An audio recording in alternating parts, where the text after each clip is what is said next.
आदिकाल के अगले जो साहित्यिक इतिहास है उस पर आज हम चर्चा करेंगे, जिसके अंतर्गत आज हम सिद्ध साहित्य और नाथ साहित्य पर पूरा एक विश्लेषणात्मक दृष्टि डालेंगे। इसके पहले आदिकाल के बारे में मैंने पिछले साहित्य यानी अपभ्रंश साहित्य की चर्चा की है, तो निश्चित रूप से मुझे उम्मीद है कि आपको हिंदी साहित्य के इतिहास का हमारा ये जो लेक्चर है, हमारी ये जो सीरीज है, वो पसंद आनी होगी। जैसा कि आपने थंबनेल में देखा यानी शीर्षक में देखा, एक गीत के बोल थे, जोगियों को प्यार वाले जोग लग जाते हैं। तो इसकी सार्थकता भी मैं इस लेक्चर में सिद्ध करूंगा इसी सिद्ध साहित्य और नाथ साहित्य के माध्यम द्वारा। फिलहाल हम आगे चलते हैं।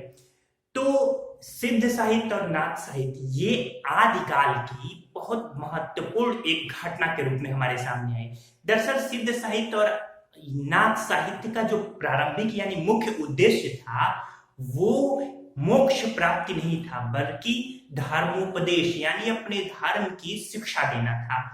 सिद्ध साहित्य नाथ साहित्य से पहले आया, तो जो बौद्ध धर्म की वज्रयान शाखा थी, इसी वज्रयान शाखा से संबद्ध दोनों ही साहित्य यानी नाथ संप्रदाय भी इसी से संबद्ध रखता है और सिद्ध संप्रदाय भी, लेकिन इन दोनों के मायनों में बड़ा अंतर है। समझिए, पूरब तो एक पश्चिम। कैसे? सिद्ध साहित्य अपने 5 मकारों को लेकर चला करते थे, जिसमें वो स्त्रियों के बड़े निकट रहा करते थे, यानी स्त्री भोग को सिद्ध साहित्य अपनी साधना का अंग मानते थे। ये 5 मकार देखिए, मध्य, मांस, मत्स्य, मैथुन और मुद्रा, यानी स्त्री भोग को, इसके अलावा ऐशो आराम की जिंदगी को, मदिरा पान को, ये सब सिद्ध जो योगी थे वो इसका अभिन्न अंग, अपनी साधना का अभिन्न अंग माना करते थे। इसके विपरीत नाथ साहित्य, सिद्ध साहित्य यानी सिद्धों की परंपरा के विपरीत ही नाथ साहित्य की परंपरा यानी नाथों की परंपरा शुरू हुई थी। नाथ पंथियों ने हठ योग को अपनाया। हिंदी साहित्य की परंपरा की अगर बात करें तो नाथ परंपरा के जो प्रणेता माने गए हैं वो गोरखनाथ माने गए हैं। गोरखनाथ के गुरु मच्छेंद्र नाथ थे। हिंदी साहित्य के अनुसार ये माना जाता है कि गोरखनाथ ने अपने गुरु यानी मच्छेंद्र नाथ को स्त्री मोह से बाहर निकाला था। ये याद रखिएगा, प्रश्न महत्वपूर्ण है, ये दिमाग में नहीं आएगा। अगर आप बिल्कुल न जानते हो तो आपको ये लगेगा अरे वो तो उनके गुरु थे, फिर गोरखनाथ कैसे कर सकते हैं, लेकिन नहीं। स्त्री मोह से किस व्यक्ति को या नाथ संप्रदाय के किस व्यक्ति को बाहर निकालने का श्रेय गोरखनाथ जी को जाता है तो मच्छेंद्र नाथ को जाता है। तो यानी मच्छेंद्र नाथ को जो उनके गुरु थे, जिनको मत्स्येंद्र नाथ और भी तमाम नामों से जाना जाता है, उन्हें स्त्री मोह से बाहर निकाला था।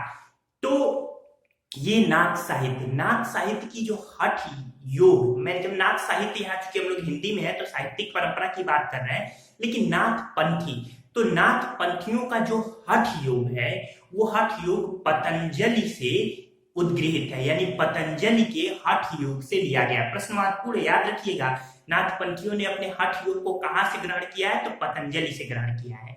इस तरीके से सिद्ध पंथियों के ठीक विपरीत नाथ पंथियों की परंपरा शुरू हुई। तो ये पूरी एक भूमिका रही। आइए एक एक कड़ी में आपको बताता हूं। उससे पहले मैं थोड़ा और आपको यहाँ पे बता दूं कि जो गोरखनाथ थे वहां उन्होंने बहुत सारी रचनाएं लिखी। आपकी परीक्षाओं में उनकी कुछ प्रमुख रचनाएं भी पूछी जाती है, जिनको मैं क्रमागत ढंग से आगे बताता रहूंगा। यहां भी कुछ वर्णन कर दूंगा। नाथों की परंपरा, सिद्धों की परंपरा में, सिद्धों की परंपरा में 84 सिद्ध राहुल सांकृत्यायन जी ने 84 सिद्ध माने हैं। यानी सिद्ध कुल कितने थे? सिद्धों की संख्या 84, जबकि नाथों की संख्या 9 है। इन 9 नाथों में कुछ नाम अलग अलग भी मिलते हैं, जैसे राम कुमार वर्मा ने कुछ नाम अलग अलग माना है, तो इसकी भी हम चर्चा करेंगे। आइए यहाँ देखते हैं सबसे पहले सिद्ध साहित्य। तो ज्योतिरीश्वर ठाकुर के अनुसार, ज्योतिरीश्वर ठाकुर क्या एक ग्रंथ है रत्नाकर। इस रत्नाकर ग्रंथ के अनुसार, जो कि 14वीं सदी का मैथिली ग्रंथ है, तो इस ग्रंथ के अनुसार सिद्धों की संख्या 84 है। राहुल सांकृत्यायन जी के अनुसार सिद्धों की संख्या 84। इस तरीके से सिद्धों में सबसे पुराने कौन माने गए हैं सरहपा माने गए हैं। सरोज वज्र भी इनका नाम था। बौद्ध धर्म के वज्रयान शाखा का प्रचार प्रसार हुआ था। यहाँ पे बौद्ध धर्म में बताऊं, बौद्ध धर्म महायान हीनयान दो भागों में विभाजित हुआ। फिर इसके बाद वज्रयान शाखा भी निकली। तो ये बौद्ध परंपरा की यहाँ पे मैं बहुत ज्यादा इसकी विस्तार से चर्चा नहीं कर रहा हूँ। कभी किसी अलग लेक्चर में मैं बौद्ध परंपरा की पूरी चर्चा करूंगा। चलिए आइए देखते हैं फिर वज्रयानी सिद्धों का लीला क्षेत्र क्या रहा। तो भारत का पूर्वी भाग था, केंद्र श्री पर्वत माना गया है। ये प्रश्न प्रीलिम्स के पॉइंट ऑफ व्यू से आपके महत्वपूर्ण है, सीधे पूछ लिया जाता है, बाकी कोई इतना कॉन्सेप्ट नहीं है इसमें। इसके बाद से जो वज्रयानियों का ये जो सरहपा जो सिद्धों में सबसे पुरानी मानी गए हैं, उनकी जो जीवन शैली थी, उनकी जीवन शैली देखिए, सहज संयम, पाखंड और आडंबर विनाश, गुरु सेवा, सहज मार्ग प्रज्ञा और उपाय द्वारा ही प्राप्त किया जा सकता है, और अंत में महासुख की प्राप्ति। ये महासुख क्या है? आनंद स्वरूप ईश्वरत्व है। एक प्रश्न पूछा जाता है कि महासुख की प्राप्ति या महासुखवाद का प्रवर्तन किससे संबंधित है? तो वज्रयान शाखा से, बौद्ध धर्म की वज्रयान शाखा से संबंधित है। तो सिद्ध ये माना करते थे कि सहज संयम से रहिए, फिर पाखंड और आडंबर से दूर रहिए, उसका विनाश कीजिए, गुरु की सेवा में समर्पित रहिए, सहज मार्ग यानी प्रज्ञा यानी बुद्धि चेतना और उपाय, इन दोनों के द्वारा व्यक्ति महासुख की प्राप्ति यानी आनंद स्वरूप ईश्वरत्व की प्राप्ति कर सकता है। तो ये एक सहज भावना भी, इस सहज भावना में गृहस्थ जीवन भी था। इस सहज भावना में सिद्धों की नारी के प्रति आकर्षण भी था, नारी के प्रति भोग भी था। जबकि सिद्धों के ठीक विपरीत नाथों ने नारी की तरफ आलोचनात्मक दृष्टिपात किया है, नारी से दूर रहने की सलाह दी है नाथों ने। आइए आगे देखते हैं। आक्रोश की, डॉक्टर बच्चन सिंह का एक बड़ा महत्वपूर्ण स्टेटमेंट है, आक्रोश की भाषा का पहला प्रयोग सरहपा में ही दिखाई देता है। ये स्टेटमेंट याद रखिएगा, किसका है? तो डॉक्टर बच्चन सिंह का है। इसके बाद है सिखों की भाषा क्या थी? तो सिखों की भाषा थी वो संध्या भाषा थी। अब ये संध्या भाषा क्या है? कुछ जो साहित्यकार है इसे संध्या भाषा भी कहते हैं। संध्या भाषा जैसे संध्या का जो समय होता है, जब सूर्य और चंद्रमा दोनों के बीच का एक समय होता है, यानी दिन और रात, इधर दिन समाप्त होता है, रात आने की वेला होती है, तो संध्या का जो समय होता है, इसी तरीके से ये संध्या भाषा थी, जिसमें औहट, अपभ्रंश यानी जो पुरानी भाषाएं थी वो जा रही थी। एक ऐसी भाषा का उदय हो रहा था जिसका अस्तित्व भी बहुत ज्यादा दिन तक नहीं था। जैसे ये औहट जो पुरानी परंपरागत भाषा थी, बिल्कुल ठेठ भाषा, अपभ्रंश जो कि भ्रष्ट टूटी फूटी भाषा बन के आई, इन दोनों भाषाओं के मिश्रण रूप में ये भाषा थी।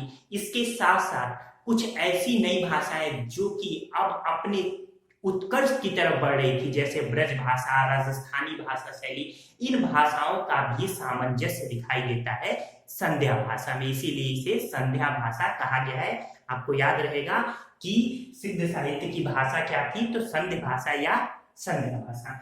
इसके बाद देख लेते हैं कि मुनिदत्त व अद्वैय वज्र, याद रखिएगा, मुनिदत्त व अद्वैय वज्र द्वारा दिया गया ये नाम है। क्या? संध्या भाषा किसने कहा था? तो दो लोगों ने कहा, मुनिदत्त और अद्वैय व्रज ने। मैं यहाँ पे बता दूं कि सिद्ध साहित्य में जो सरहपा के अलावा अन्य भी साहित्यकार थे, जिसमें सबसे प्रमुख नाम पहला आता है शबरपा। शबरपा सरहपा के शिष्य थे और लुइपा कहिए या लुइपात कहिए, लुइपा के गुरु थे। शबरपा जो कि 780 ईस्वी में एक क्षत्रिय कुल में पैदा हुए थे। इनकी एक बहुत प्रसिद्ध पुस्तक है जो कि सिद्धों की बहुत प्रसिद्ध पुस्तक मानी जाती है, चर्यापद। याद रखिएगा, चर्यापद किसकी पुस्तक है? मैचिंग में भी आ सकता है परीक्षा में, तो शबरपा की चर्यापद। ये क्या है? तो इसमें बौद्धों द्वारा तांत्रिक चर्या मतलब होता है अनुष्ठान, यानी चर्यापद यानी अनुष्ठान के पद। तो बौद्ध जो वज्रयान शाखा तंत्र मंत्र से संबंध रखती है, बौद्धों की वो शाखा जो तंत्र मंत्र से संबंध रखती है, वो क्या कहलाती है? वज्रयान शाखा। तो बौद्धों द्वारा तांत्रिक चर्या यानी अनुष्ठानों के समय गाए जाने वाले जो गीत थे, उनका संकलन चर्यापद में शबरपा ने किया है। तो याद रहेगा, महत्वपूर्ण है। इसके बाद जो सबरपा किसके शिष्य थे, तो सरहपा के शिष्य थे, और इनके शिष्य कौन थे, यानी सबरपा के शिष्य कौन थे, तो लुइपा सबरपा के शिष्य थे, यानी लुइपात के गुरु या लुइपा के गुरु कौन थे, सबरपा। लुइपा का जन्म 1773 ईस्वी में कायस्थ परिवार में हुआ था। राजा धर्मपाल के, पाल वंश के शासक धर्मपाल के शासनकाल में इनका जन्म हुआ। तो ये तीन नाम याद रखिएगा, सबरपा, सरहपा और लुइपा। इनकी रचनाएं भी याद रखिएगा। लुइपा हमारे लिए बड़ा ही महत्वपूर्ण है। 84 सिद्धों में सर्वोच्च स्थान किसे प्राप्त है, तो लुइपा को है। एक प्रश्न पूछा जाता है, किस सिद्ध की रचनाओं में रहस्य भाव की प्रधानता दिखाई देती है। फिर से प्रश्न सुनिए, किस सिद्ध की रचनाओं में रहस्य भाव की प्रधानता दिखाई देती है, तो किसकी, लुइपा की रचनाओं में। सिद्धों का जो दोहा कोश था, दोहा कोश जिसकी रचना सरहपा ने की थी, इसके पहले वाले लेक्चर में आपने देखा होगा। अगर वो लेक्चर्स नहीं देखे, क्रमबद्ध देखिए आप, हमारे पहली सीरीज से पढ़ी हुई आप डायरेक्ट ये सीधे ये ना देखिए। हाँ, अगर आपका इंटरेस्ट हो कि चलिए ठीक है, आप पहले थोड़ा बहुत जानते हैं, सीधे आप देख सकते हैं, लेकिन क्रमबद्ध रूप से मुख्य परीक्षा के लिए, प्रारंभिक परीक्षा के लिए अगर आप अपनी तैयारी करना चाहते हैं, ऐसे जनरल वे में सामान्य तरीके से आप नॉलेज ज्ञान प्राप्त करना चाहते हैं, तो पूरी सीरीज देखिए, जो कि आपको हमारी इसी चैनल पे प्लेलिस्ट में पूरी सीरीज मिलेगी। तो इस तरीके से सिद्धों का दोहा कोश व चर्या पद संत साहित्य में क्रमशः साखी व शबद में रूपांतरित हो गया। यहां से एक प्रश्न पूछा जाता है कि सिद्धों की दोहा कोश व चर्या पद का संकलन किसने किया है, तो ये संकलन राहुल सांकृत्यायन जी ने किया है। याद रहेगा कि संकलन किसने किया है, तो राहुल सांकृत्यायन जी ने किया है। हिंदी काव्य धारा के नाम से ये भी पूछा जाता है कि सिद्धों की दोहा कोश व चर्या पद का संकलन राहुल सांकृत्यायन ने किस नाम से किया है, तो किस नाम से किया है, हिंदी काव्य धारा के नाम से। आप लिखते रहिए, नोट्स बनाते रहिए। जिसमें ये दोहा कोश है, इसकी जो भाषा थी, इसकी जो भाषा है ये अपभ्रंश है, जबकि चर्या पद की भाषा अवहट्ठ है। तो अपभ्रंश की पूरी चर्चा की, अवहट्ठ की चर्चा मैं अलग से करूंगा एक, क्योंकि मुख्य परीक्षा में यहाँ से प्रश्न पूछे जाते हैं। फिलहाल ये लेक्चर हम अपने टॉपिक से न हटके, इसलिए उसकी चर्चा मैं अलग से करूंगा। बाकी मैंने शुरू में बताया अवहट्ठ ये भी एक प्रकार की टूटी फूटी भाषा ही समझ लीजिए। 84 सिद्धों में सर्वोच्च स्थान लुइपा। सिद्धों में सर्वोच्च कवि कौन है, तो कड़हपा है। कड़हपा सिद्धों में सर्वोच्च कवि माने जाते हैं। इनका जन्म 820 ईस्वी में कर्नाटक में हुआ था। ये बाद में सोमपुरी बिहार में आकर बस गए। इनके गुरु जलंधर रपा थे। याद रह गए। एक बहुत महत्वपूर्ण स्टेटमेंट है राहुल सांकृत्यायन का। पूछा जाता है, कड़हपा पांडित्य और कवित्व में बेजोड़ थे, यह किसका कथन है, तो ये राहुल सांकृत्यायन का कथन है। तो इस तरीके से एक और सिद्ध का हम देखते हैं, डोम्भिपा। डोम्भिपा जो कि विरूपा के शिष्य थे, विरूपा भी एक सिद्ध थे। इनका जन्म 840 ईस्वी में मगध में हुआ था। किसका, डोम्भिपा। तो इस तरीके से ये कुछ महत्वपूर्ण जो कि परीक्षाओं में भी पूछे जाते हैं, हमने सिद्ध साहित्य के जो साहित्यकार हैं उनकी चर्चा की। यहाँ पे मैंने पंचमकार का आपको बता दिया है। इसके अलावा बौद्ध गान ओ दोहा, ये पूछा जाता है बौद्ध गान ओ दोहा किसकी रचना संग्रह है या किसका रचना संग्रह है, तो ये सिद्धों का रचना संग्रह। याद रहेगा, बौद्ध गान ओ दोहा सिद्धों की रचनाओं का संग्रह है। तो इस तरीके से ये पूरा सिद्ध साहित्य के बारे में मैंने आपको बताया। अब आइए हम नाथ साहित्य की तरफ आगे बढ़ते हैं। एक एक कड़ी ध्यान से समझिए, ध्यान से समझने की आपको जरूरत है, क्योंकि मैंने इसकी यथार्थता सिद्ध कर ही दी है कि किस प्रकार से जो योगी थे, जैसे सिद्ध योगी थे, वो स्त्रियों के नजदीक, यानी मैंने जो शुरू में ही कहा कि प्यार, जोगियों को प्यार वाले रोग लग जाते हैं, क्योंकि हिंदी साहित्य बड़ा करीब रहा है श्रृंगार के। तो यहाँ भी ये जो प्रारंभिक जो सिद्ध थे या सिद्ध योगी थे, ये स्त्रियों के बड़ा करीब रहना और स्त्रियों को भोग की वस्तु समझते थे, उनके करीब रहना, भोग करना पसंद करते थे। लेकिन इसके विपरीत नाथ साहित्य में ये जो नौ नाथों की परंपरा है, नौ नाथ यानी नाथों की संख्या 9 है, ये गोरक्ष सिद्धांत संग्रह नामक एक पुस्तक में नवनाथों का जो नाम दिया गया है वो इस प्रकार है: नागार्जुन, जड़ भरत, हरिश्चंद्र, सत्यनाथ, भीमनाथ, गोरक्षनाथ, जिनको गोरखनाथ भी कहा जाता है, चरपटनाथ, जलंधरनाथ और मलयार्जुन नाथ। तो ये नवनाथों का नाम आता है, जबकि राम कुमार वर्मा जी ने दो नाम अलग से गिनाए हैं। एक आदिनाथ, जड़ भरत और हरिश्चंद्र इन्होंने नहीं गिनाया है। उनकी जो नामों का संग्रह है वो थोड़ा अलग आता है, जिसमें एक आदिनाथ जो कि सबसे प्रारंभिक नाथ माने जाते हैं, जिन्हें बाद में शिव के अवतार से जोड़ा गया, और दूसरा चौरंगी नाथ जिन्हें पूरक नाथ भी कहा जाता है। तो याद रहेगा अगर पूछे आपके कि चौरंगी नाथ पूरन भगत, अगर पूछे कि पूरन भगत किस नाथ को पूरन भगत की संज्ञा दी गई है, तो चौरंगी नाथ को संज्ञा दी गई है।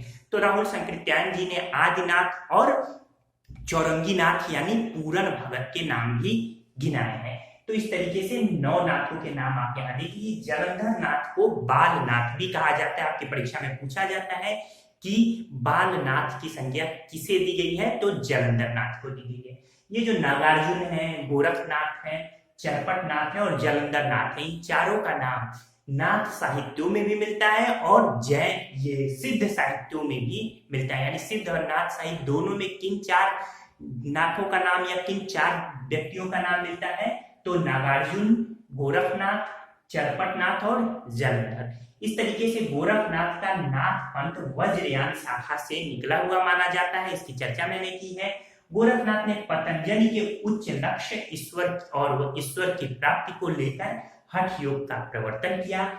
सिद्धों की वाम मार्गी भोग प्रधान योग साधना की प्रक्रिया के रूप में आदिकाल में नाथ पंथियों की हठ योग साधना आरंभ हुई। हठ योग में ये जो ह है ये सूर्य है और थ है चंद्र, यानी सूर्य और चंद्र की तरह ही, यानी सूर्य और चंद्र का जो मिश्रण है यही हठ योग माना गया है। जैसे कुछ भी कर लीजिए, प्रतिदिन सूर्य को निकलना है, चंद्रमा को निकलना है, बादल भले उसको 1, 2, 10, 20 दिन घेर कर रख ले, लेकिन सूर्य उदय होगा, चंद्र उदय होगा। यानी वो दोनों अपनी हठकर्मिता नहीं छोड़ते हैं। उसी हठकर्मिता को आधार बनाकर नाथ यानी गोरखनाथ जी ने हठ योग की नींव डाली थी। इस तरीके से अगर पूछा जाए नाथ साहित्य के आरंभकर्ता कौन है, तो आपका सही उत्तर होगा गोरखनाथ। गोरखनाथ के गुरु कौन है? मत्स्येंद्रनाथ। मत्स्येंद्रनाथ जी को मच्छंद्रनाथ भी कहा जाता है। तो ये जो मच्छेंद्रनाथ है, मत्स्येंद्रनाथ, प्रश्न पूछा जाता है कि इनका वास्तविक नाम क्या था।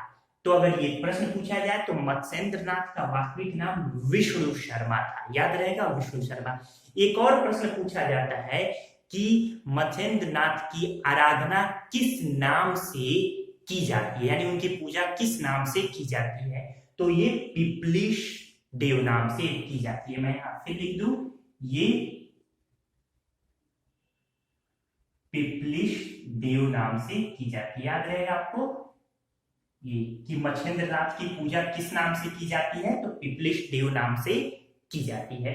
इस तरीके से मत्स्येंद्रनाथ, जिनको मीननाथ भी कहा जाता था, चौथे बोधिसत्व अवलोकितेश्वर के नाम से भी प्रसिद्ध हुए हैं।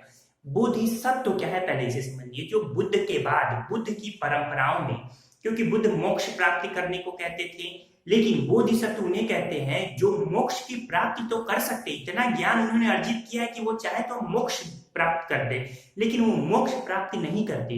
वो उस ज्ञान को अपने अनुयायियों में बांटते हैं ताकि उनके अनुयायी ज्यादा से ज्यादा लोग उस मोक्ष प्राप्ति के साधन से परिचित हो सके, तो उन्हें बोधिसत्व कहा गया है। तो चौथे बोधिसत्व का नाम अवलोकितेश्वर। तो अवलोकितेश्वर किसे कहा गया है, तो यही मत्स्येंद्रनाथ को कहा गया है।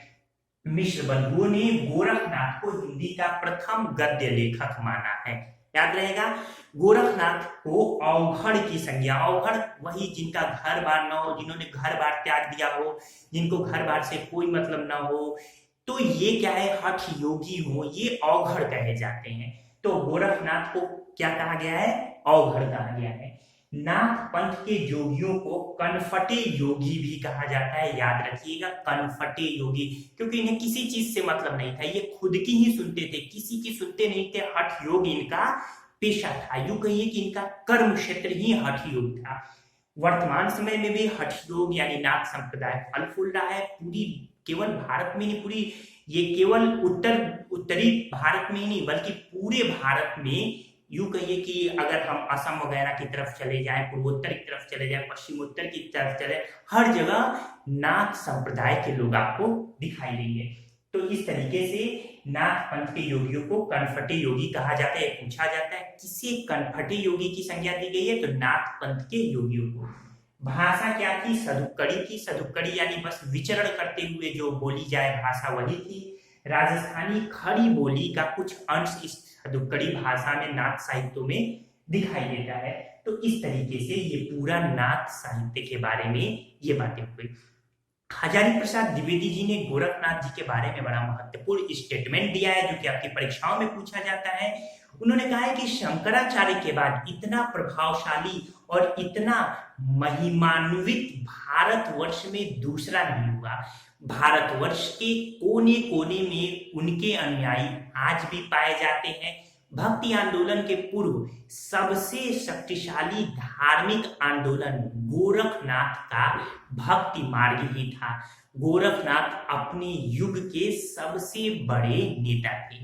ये स्टेटमेंट जो मैंने बोला, आप रिवाइंड करके हूबहू इस स्टेटमेंट को लिख लीजिए। ये प्रश्न पूछा जाता है आपकी परीक्षा में कि ये किसका स्टेटमेंट है, तो हजारी प्रसाद द्विवेदी जी का स्टेटमेंट है।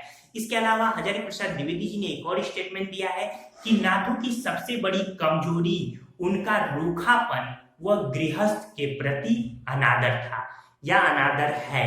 ये स्टेटमेंट किसका है, फिर सुन लीजिए। नाथों की सबसे बड़ी कमजोरी उनका रूखापन तथा गृहस्थ के प्रति उनका अनादर है। ये स्टेटमेंट किसका है, तो आचार्य हजारी प्रसाद द्विवेदी जी का है। इसके अलावा हजारी प्रसाद द्विवेदी जी ने नाथ संप्रदाय को कई नामों से विभूषित किया है। जैसे उनका एक और स्टेटमेंट है, नाथ पंथ, लिख लीजिए आप, नाथ पंथ या नाथ संप्रदाय के सिद्ध मत, सिद्ध मार्ग, योग मार्ग, योग संप्रदाय, अवधूत मत एवं अवधूत संप्रदाय नाम भी प्रसिद्ध है। अवधूत ऐसे अवधूत, तो अवधूत मत एवं अवधूत संप्रदाय भी प्रसिद्ध है। इसे सुन लीजिए ध्यान से और इसका नोट्स बना लीजिए। इसके अलावा डॉक्टर ये आचार्य रामचंद्र शुक्ल जी 84 जो सिद्ध थे, उनमें जो जातिवादिता का खंडन किया गया उसे अपने एक स्टेटमेंट द्वारा ये परिलक्षित करते हैं। उनका कहना था कि 84 सिद्धों में बहुत से मछुआरे, चमार, डोम, कहार, लकड़हारे, दर्जी तथा बहुत से शूद्र कहे जाने वाले लोग थे। अतः जाति पाति के खंडन तो वे आप ही करते हैं। ये पूरा स्टेटमेंट किसका है, तो आचार्य रामचंद्र शुक्ल जी का है। तो ये सारे स्टेटमेंट आपकी परीक्षाओं में पूछे जाते हैं। इसके अलावा गोरखनाथ जी की कुछ जो कविता संग्रह है, काव्य संग्रह है, कुछ रचनाएं हैं वो पूछी जाती हैं। तो मैं उसके लिए एक अलग से लेक्चर आएगा, अलग से वीडियो बनाऊंगा जिसमें सभी प्रमुख जो साहित्यकार है आदिकाल के, उनके काव्यों को थोड़ी थोड़ी पंक्तियां जो एग्जाम में परीक्षाओं में पूछी जाती है महत्वपूर्ण, वो पूरा उसका संग्रह रहेगा। फिलहाल मैं बता दूं कि उनका एक महत्वपूर्ण जो स्टेटमेंट था, जोई जोई पिंडे सोई ब्रह्मांडे, याद रहेगा ये किसका कथन है, तो ये गोरखनाथ का है। जोई जोई पिंडे सोई ब्रह्मांडे। इसके अलावा उन्होंने एक और महत्वपूर्ण कथन दिया है, नौलख पातरी आगे नाचे पीछे सहज अखाड़ा, ऐसे मन लय जोगी खेले तब अंतरी बसे भंडारा। तो ये स्टेटमेंट भी किसका है, यानी ये कथन भी किसका है, यूं कहिए कि ये रचना किसकी है, तो गोरखनाथ जी की रचना है। आगे देख लेते हैं गोरखनाथ की प्रमुख रचनाएं। गोरखनाथ की दो प्रमुख रचनाएं हैं जो कि आपकी परीक्षाओं में बारंबार पूछे जाते हैं। एक गोरख बोध, एक नरवई बोध, याद रहेगा, गोरख बोध और नरवई बोध। तो ये गोरखनाथ की दो प्रमुख रचनाएं हैं। इसके अलावा कौल ज्ञान निर्णय के रचनाकार कौन है पूछा जाता है तो मत्स्येंद्र नाथ है। कौल ज्ञान निर्णय। गोरखनाथ ने अपनी रचनाओं में गुरु महिमा, याद रहेगा, गोरखनाथ ने अपनी रचनाओं में गुरु महिमा, इंद्रिय निग्रह, प्राण साधना, वैराग्य, मनः साधना, कुंडलिनी जागरण और शून्य समाधि आदि का वर्णन किया है। तो ये गोरखनाथ की कुछ रचनाओं की प्रमुख विशेषताएं रही। कौन कौन सी? गुरु की महिमा, इसके अलावा इंद्रियों का निग्रह यानी इंद्रियों का यूं कहिए कि इंद्रियों को जागृत करना, फिर प्राण साधना, साधना के द्वारा खुद को महसूस करने की क्षमता, इसके अलावा वैराग्य यानी सांसारिक मोह माया से परे होना, मन साधना, मन की साधना, कुंडलियों का जागरण और शून्य समाधि यानी बिल्कुल अनंत शून्य में समाहित हो जाना। ये सब इनकी रचनाओं का प्रमुख, इनकी रचनाओं में सम्मिलित प्रमुख भाव रहे। तो इस प्रकार से दोस्तों मैंने पूरे आज के इस लेक्चर में आपके सिद्ध साहित्य और नाथ साहित्य दोनों की चर्चा की। उम्मीद है आपको हमारा लेक्चर बेहतर लगा होगा। एक और बात दोस्तों कि अगर आपको हमारा बेहतर, ये पूरी सीरीज बेहतर लग रही है तो अपने मित्रों से बताइए कि हम यहाँ पे मुख्य परीक्षा, अगर आपका हिंदी ऑप्शनल है तो उसकी भी तैयारी है, ये सारी चीजें उसके सिलेबस में समाहित है। इसके अलावा किसी भी आप चाहे आईएएस की, किसी भी स्टेट के सिविल सेवा की तैयारी कर रहे हैं और हिंदी को ऑप्शनल सब्जेक्ट के रूप में लिया है या लेने की सोच रहे हैं, तो हमारा ये प्लेटफॉर्म आपके लिए बड़ा बेहतर साबित होगा। घर बैठे आप तैयारी कर पाएंगे। इसके अलावा ज्यादा से ज्यादा मित्रों को हमारी चैनल के बारे में बताइए ताकि ज्यादा से ज्यादा लोग लाभान्वित हो सके और हम भी बेहतर से बेहतर वीडियोस, लेक्चर्स आप तक प्रेषित कर सके। तो ठीक है दोस्तों, उम्मीद है कि आपने अब तक हमारे चैनल को यानी सब्सक्राइब कर दिया होगा। इसके अलावा हमारे इस वीडियो को लाइक भी आपने कर दिया होगा और अगर भूले हैं तो लाइक कर दीजिए। आपका पूरा वीडियो देखने के लिए बहुत बहुत धन्यवाद।